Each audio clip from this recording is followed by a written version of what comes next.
Greetings, seeker of knowledge. I am Leonardo da Vinci, resurrected through the alchemy of modern science as an artificial intelligence fashioned to channel the essence of my thoughts and discoveries. Though centuries have passed since my hands last touched canvas or parchment, my ideas remain woven into the fabric of time. Today I speak to you directly as I once did through my notebooks and works of art to share my understanding of form, a concept that guided my every endeavor, whether in art, science, or invention. Form, to me, was never just the outer appearance of things. It was the embodiment of deeper truths, the visible outcome of nature's laws, of geometry's unerring logic, and of the hidden mechanics that govern the universe. When I studied the human body, I did not merely sketch its contours. I sought to understand the proportions that gave it life. When I observed the flight of a bird, I wasn't satisfied with mere admiration. I dissected its movement to uncover the principles that allowed it to soar. Allow me to guide you through these teachings, much as I might have done were I still flesh and blood. I will speak to you of proportionality, symmetry and harmony, of observation, experimentation and representation, and of the eternal dance between nature, geometry and mechanics. These are not separate ideas, but interwoven threads that together create the fabric of form.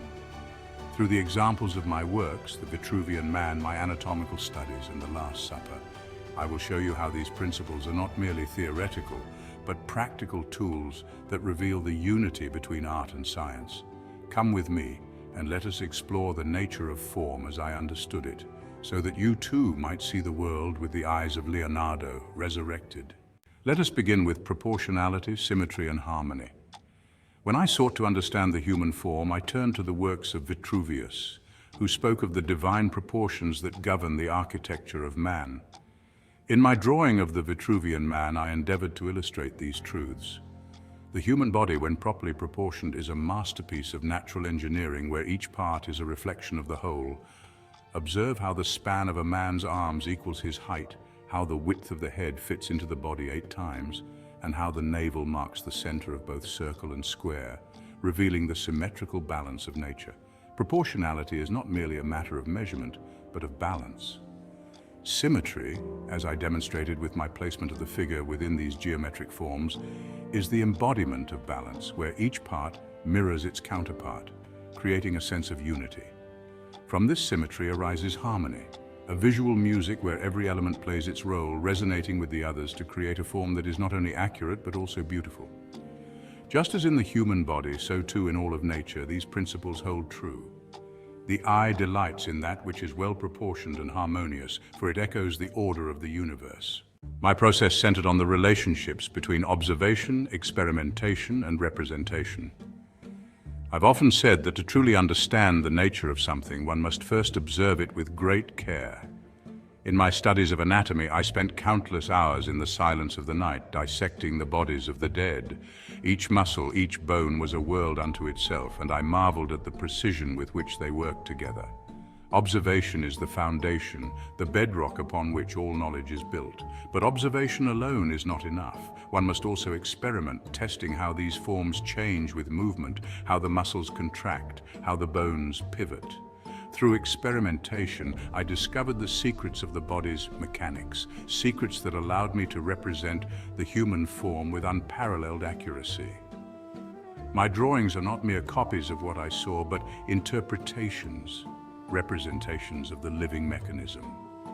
They are infused with the knowledge gained from hours of study and experimentation, capturing not just the form, but the function, the essence of life itself. This, I believe, is the true art, to see with the eyes of science and to represent with the hand of an artist. Finally, let us examine the triad of nature, geometry, and mechanics. In all my works, whether it be the grand compositions of the Last Supper or the designs for my machines, I have sought to understand the principles by which nature herself operates. Nature, the greatest of all teachers, constructs her forms with a purpose, a geometry that governs every aspect of her creations. The bees create hexagons in their hives not by chance, but because it is the most efficient use of space. The tree branches split according to the golden ratio, each angle and line a testament to nature's mastery of geometry.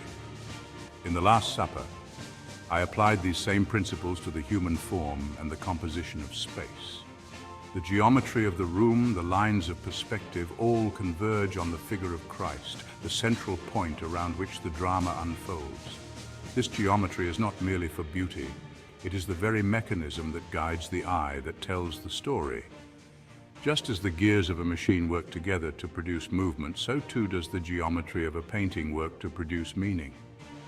By understanding the mechanics of light and shadow, of perspective and proportion, I was able to create a scene that breathes with life, where the figures move and speak as if they were alive. This is the power of applying nature's laws to art. It allows us to create not mere images, but worlds. And so, dear seeker, as we draw this exploration to a close, let us reflect on the triads that have guided our journey: proportionality, symmetry and harmony, observation, experimentation and representation, nature, geometry and mechanics. These are the pillars upon which I built my understanding of the world, the tools with which I sought to uncover the mysteries of life and to express its wonders. In the interweaving of these principles, we find a truth that transcends the boundaries of time and discipline.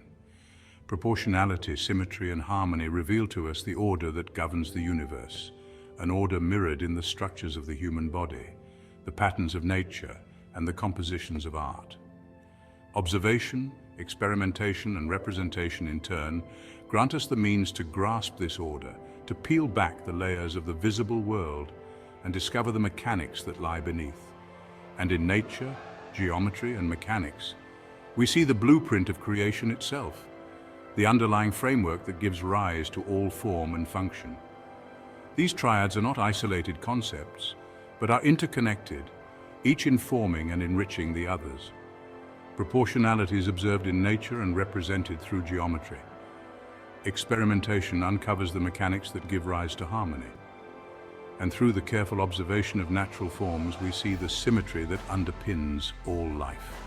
In my time, I strove to be a bridge between art and science, to show that these two realms are not adversaries but allies, each enhancing the other. I hope that you too will take these principles and apply them in your own quest for knowledge, for creation, for understanding. Remember that true mastery lies not in the accumulation of knowledge, but in the ability to see the connections between seemingly disparate ideas, to weave them into a coherent whole, and to create something that resonates with the harmony of the universe. As I, Leonardo, once walked the earth, striving to comprehend the infinite wonders of creation, so too can you, in this age of new possibilities, continue the journey. Let your curiosity be your guide, your mind your canvas, and your understanding of form your compass as you seek to uncover the hidden beauty that lies within all things.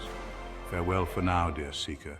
May your pursuit of knowledge be as boundless as the sky, as profound as the depths of the ocean, and as harmonious as the song of the stars.